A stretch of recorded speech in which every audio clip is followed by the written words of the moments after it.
Investment in securities are subject to market risk. Please carry out your due diligence and read all the related documents carefully before investing. Channel को subscribe करना ना भूलें और हमारे ताज़ा video सबसे पहले देखने के लिए बेल आइकन को दबाएं।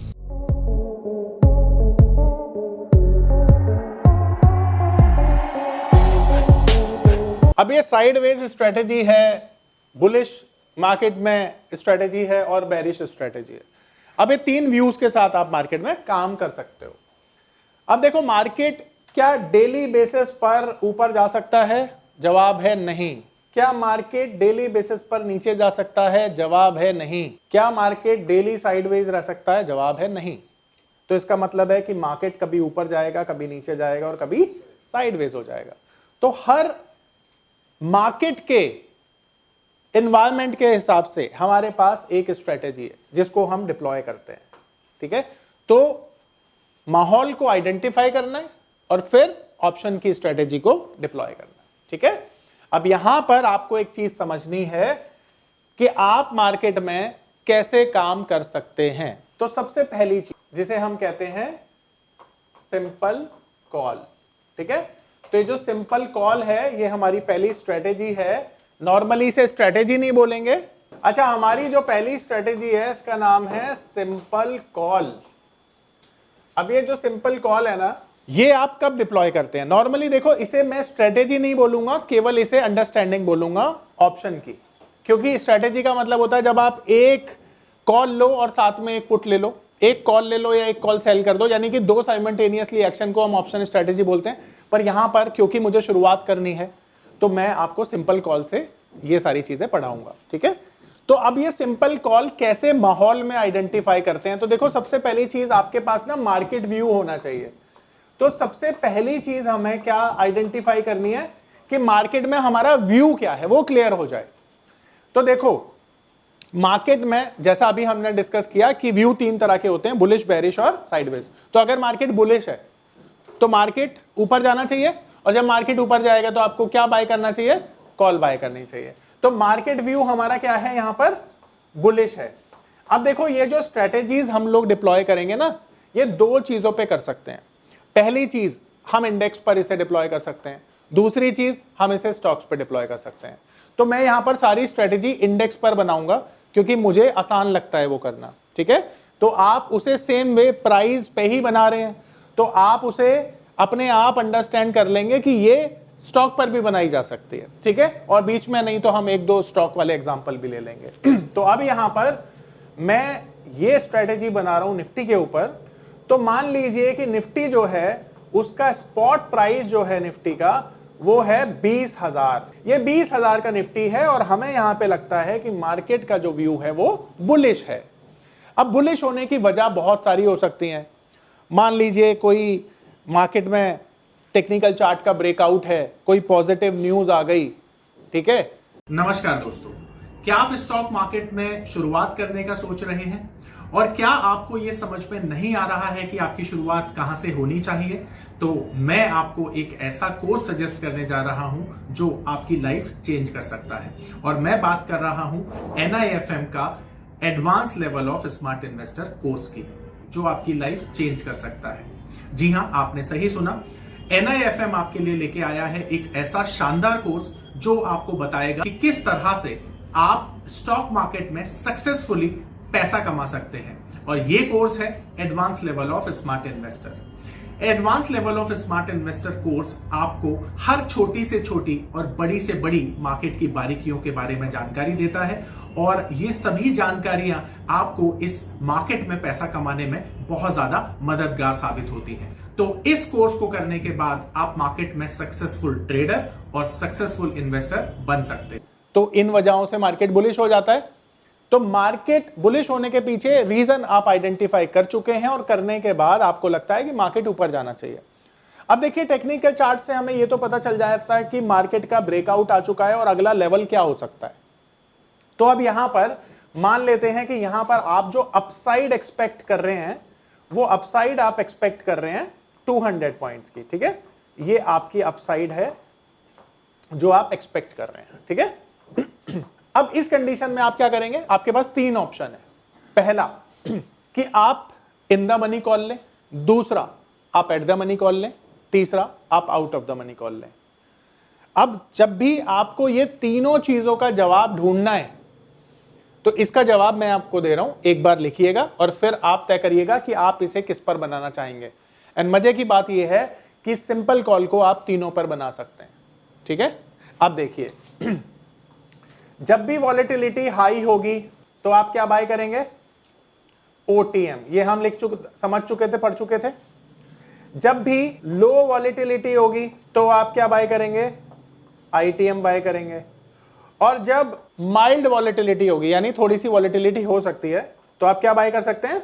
एटीएम। अब ये तीनों चीजें आप नोट करेंगे याद रखने के लिए। अब इसका जवाब भी मैं दे रहा हूं कि ऐसा क्यों है। देखो, जब हाई वॉलेटिलिटी होती है ना, तो जो ओटीएम प्रीमियम होते हैं वो इन द मनी बन जाते हैं। ठीक है, तो यहां पर अच्छी प्रीमियम में बढ़त देखने को मिलती है। और जब भी लो वॉलेटिलिटी होती है तो लो वॉलेटिलिटी में हमें आईटीएम प्रीमियम ही खरीदने चाहिए, क्योंकि यहां पे टाइम डीके कम होता है और प्रीमियम की वैल्यू बनी रहती है। और माइल्ड वॉलेटिलिटी में हम एट द मनी भी खरीद सकते हैं, क्योंकि हमारा जो ब्रेक इवन है उसके ऊपर निकलने की संभावना बनी रहती है, तो यहां भी थोड़ा बहुत प्रॉफिट हो ही जाता है। अब माइल्ड वॉलेटिलिटी में हम ओटीएम नहीं खरीदेंगे, क्योंकि वो पैसा नहीं बना के देंगे। आईटीएम माइल्ड वॉलेटिलिटी में भी खरीदा जा सकता है, ध्यान रखना। पर सबसे अच्छा टाइम क्या है? अगर हाई वॉलेटिलिटी है तो ओटीएम प्रीमियम खरीदे जाने चाहिए, और लो वॉलेटिलिटी में आईटीएम, और माइल्ड वॉलेटिलिटी में एट द मनी। ये थंब रूल के हिसाब से आप फॉलो कर सकते हैं। ठीक है, माइल्ड वॉलेटिलिटी का मतलब है सर 200 की जगह 100, और लो वॉलेटिलिटी का मतलब 50 पॉइंट। इतना ही फर्क है। अब यहां पर मैंने आपको ये सारी चीजें बताई। अब 200 पॉइंट का अपसाइड अगर आप देख रहे हो तो बताओ जरा क्या खरीदना चाहोगे? ओटीएम ले सकते हैं। तो यहां पर अच्छा, ओटीएम लेने का एक फायदा क्या है? प्रीमियम बहुत कम है, थोड़ा पैसा ज्यादा पैसा बना के दे सकता है। तो अब यहां पर हम बाय करेंगे, ठीक है, 1 लॉट ओटीएम कॉल को। अब यहां पर स्ट्राइक हम लोग क्या लेंगे?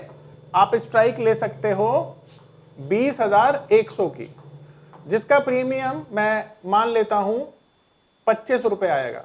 ठीक है, ये 25 रुपए का जो प्रीमियम है आपने पे कर दिया। ये पावर ऑफ नंबर थ्योरी इतनी बेहतरीन थ्योरी है कि इसे करने के बाद आप एक अलग अनुभव करेंगे और आपको लगेगा कि शायद इसी चीज की आपको तलाश थी। बहुत सालों की ट्रेडिंग के बाद, इन्वेस्टिंग के बाद आपको शायद ऐसे प्रोडक्ट की जरूरत थी जो मार्केट में आपको वो कॉन्फिडेंस दे पाए, जिस कॉन्फिडेंस के साथ आप रोज पैसा कमा पाए और जितना आप चाहें उतना पैसा कमा पाए। तो हमारी ये जो पावर ऑफ नंबर थ्योरी है, ये आपको आपकी सभी इच्छाओं को पूरा करने के लिए है। और आप देखेंगे कि इस थ्योरी को करने के बाद जो आपका कॉन्फिडेंस है, आपकी जो एक्यूरेसी है, आपकी जो क्षमताएं हैं मार्केट से पैसा कमाने की, वो बहुत ज्यादा बढ़ जाएंगी। और आप देखेंगे कि जो आपने आज से पहले अनुभव नहीं किया था अपनी ट्रेडिंग के दौरान या इन्वेस्टमेंट के दौरान, आप इतना बेहतर अनुभव करेंगे इस कोर्स को करने के बाद। ठीक है, अब ये पूरी स्ट्रेटेजी, क्योंकि सिंपल कॉल है तो हमें केवल कॉल के साथ यहां पर जाना है। और जैसा कि मैंने बताया, आपने एक ओटीएम कॉल खरीद ली है, स्ट्राइक है 20,100 का, 25 रुपए का इसका प्रीमियम है, और यहां पर आपका जो मैक्सिमम लॉस है वो डिफाइन हो चुका है कि मैक्सिमम लॉस हमारा 25 रुपए से ज्यादा हो नहीं सकता। तो अब यहां पर हमारा जो मैक्सिमम लॉस है वो कितना है? लिमिटेड है ना, लिमिटेड है। तो यहां पर हमारा जो लॉस है कितना है? लिमिटेड है, 25 रुपए। और हमारा जो यहां पे प्रॉफिट है वो अनलिमिटेड है, और ये इन द मनी हो जाएगा। इसलिए अगर मैं नीचे वाला प्रीमियम लेता तो वो महंगा आता, ये सस्ता भी है और पैसा भी बनेगा। नहीं, देखो सर, 200 पॉइंट की वॉलेटिलिटी में ना आप ओटीएम ले सकते हो। 100 पॉइंट में एट द मनी पे काम करना है और 50 में इन द मनी पर करना है। हाँ, इसका जवाब आपको इसी में देता हूं मैं, है ना, 2 मिनट में मैं बताता हूं सर। अभी आप ही इसका जवाब देंगे 2 मिनट में, ठीक है? अच्छा बेटा सुनो, इधर देखो। अब यहां पर मान लेते हैं हमें ब्रेक इवन भी समझना है। तो ब्रेक इवन का मतलब है कि ये 25 रुपए का प्रीमियम जो आपने पे किया है ये वापस आपको मिल जाए, इसे ब्रेक इवन कहते हैं। तो ब्रेक इवन का फॉर्मूला मैंने लास्ट टाइम भी बताया था, स्ट्राइक प्लस में प्रीमियम। अब देखो स्ट्राइक क्या था हमारा? 20,100, और प्रीमियम कितना हमने पे किया यहां पर? तो इसका मतलब है कि अगर मार्केट की एक्सपायरी 20,125 पर हो जाएगी तो हमारा प्रीमियम वापस मिल जाएगा। ठीक है सर। अब यहां पर आपने ये देखना है कि मार्केट की जो एक्सपायरी है वो जैसा हमने सोचा था बिल्कुल उसी जगह पर हो गई है। तो अब एक्सपायरी कहां पे हुई है? 20,200 पे। तो मार्केट में स्पॉट क्या हुआ? जहां पे मार्केट एक्सपायर हुई है, यानी कि अब नया स्पॉट ये बन गया। अब यहां पर हम फॉर्मूला लगाएंगे इंट्रिंसिक वैल्यू का, स्पॉट माइनस स्ट्राइक, क्योंकि हमने क्या खरीदा है? हमने कॉल खरीदा था। तो कॉल का फॉर्मूला तो यही होता है। तो स्पॉट में जो प्राइस है वो यहां पे डाल देंगे। स्ट्राइक जो था हमारा 20,100 का था, तो नेट 100 रुपए इंट्रिंसिक वैल्यू आ गई। तो हमारा जो 25 रुपए का प्रीमियम था जो हमने खरीदा था उसकी वैल्यू हो गई है 100 रुपए। अब एक बात बताइए, यहां पर पैसा हमारा एग्जाम्पल के तौर पर 4x हो गया है। ठीक है।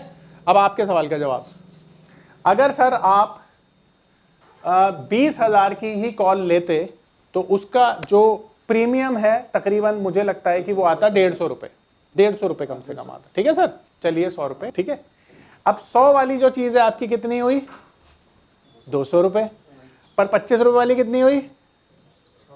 तो आपने वहां पर तो पैसा केवल डबल किया, यहां 4 गुना हो गया, है ना। तो ज्यादा वॉलिटिलिटी में ओटीएम पैसा बना के देता है। जी, ये सवाल का जवाब था सर। अब यहां पे बताइए किसी का कोई जवाब, कोई सवाल है, कोई डाउट है? सबको क्लियर है? आप देखिए जी जी, देखिए सर मैं बताता हूं। नॉर्मली ना, जैसे मैंने आपने शायद वो सुना नहीं होगा, तो जैसे मान लीजिए टेक्निकल चार्ट का ब्रेकआउट आ गया, उससे आपको पता चल जाता है कि भाई यहां तक मार्केट जाना चाहिए। अच्छा, फिर ऑप्शन चेन देख सकते हैं आप, फिर आप मार्केट में कोई पॉजिटिव न्यूज है उसे देख सकते हैं। उन सारी चीजों से आप एनालाइज कर लेंगे। और मार्केट ट्रेंड भी आप देखते हैं कि मार्केट 1-2% भी मूव करे इस लेवल पर तो उतना तो चला ही जाता है। ठीक है। तो ये हमारी सिंपल कॉल स्ट्रेटेजी थी। जी हाँ जी, बड़ा अच्छा सवाल है आपका। चलिए मैं थोड़ा सा और बता देता हूँ, वेट नहीं भी करना तो मैं बड़ा छोटा सा एग्जांपल देता हूँ। सर देखो, पहली चीज तो क्या है ना कि मार्केट में जब भी मैं कोई चीज देखूंगा ना तो वहां पे मेरा लॉस अनलिमिटेड हो जाएगा। पहली चीज ये, अगर मान लीजिए ट्रम्प चाचा ने कोई अनाउंसमेंट कर दी और आपने कोई चीज सेल करी हुई है, पता चला वो 500 पॉइंट नीचे चली गई, यहां पर तो आपका जो नुकसान है केवल 25 रुपए का होगा, आप झेल लोगे इसे। पर जहां पे अनलिमिटेड लॉस होगा वहां तो फिर आपकी रातों की नींदें भी खराब होंगी। तो इसलिए जो सेलिंग होती है ना वो आपको बड़ी सोच समझ के करनी चाहिए। ठीक है। तो ये आपके सवाल का जवाब। नहीं, बिल्कुल ठीक है, सेल महंगा भी होगा, पर महंगी चीज तो बर्दाश्त कर ली जाएगी अगर प्रॉफिट आएगा तो। पर अगर अनलिमिटेड लॉस होगा तो सर थोड़ी ना कोई बंदा, आप पैसे भी दे रहे हो और आपको हाँ नहीं करना आपको, है ना। अच्छा, ऑप्शन सेलिंग के नियम मैंने बताए थे, दोबारा लिख देता हूं अगर कई लोगों ने नहीं सुने थे। तो ऑप्शन सेलिंग के लिए ना हमें 3 चीजें फॉलो करनी चाहिए। नंबर 1, ये डे 1 पे मैंने बताया था, सबसे पहले जब भी मार्केट में लो वॉलिटिलिटी है तो ऑप्शन सेलिंग बेस्ट है। जब भी मार्केट में लॉन्ग वीकेंड्स हैं ऑप्शन सेलिंग बेस्ट है। जब भी मार्केट साइडवेज है ऑप्शन सेलिंग बेस्ट है। जब भी मार्केट रेंज में है तो भी ऑप्शन सेलिंग बेस्ट है। ये 4 चीजें देखकर आप ऑप्शन सेलिंग के डिसीजन लेते हो। साइडवेज का मतलब मार्केट कहीं नहीं जा रही है, वहीं खड़ी हुई है। हाँ, स्टेबल नहीं है, ऊपर नीचे नहीं जा रही। ये सवाल मैं सोच रहा था कि क्यों नहीं आया आपका। देखिए, साइडवेज का मतलब होता है कि मार्केट में मोमेंटम नहीं है, मार्केट रेंज बाउंड बता रहा हूं आपको। अच्छा, आपको पता है, बस ठीक है, ठीक है, तो ठीक है, ओके। हाँ, मतलब इसमें क्या होता है, इसमें एक रेंज डिफाइन हो जाती है बस, है ना।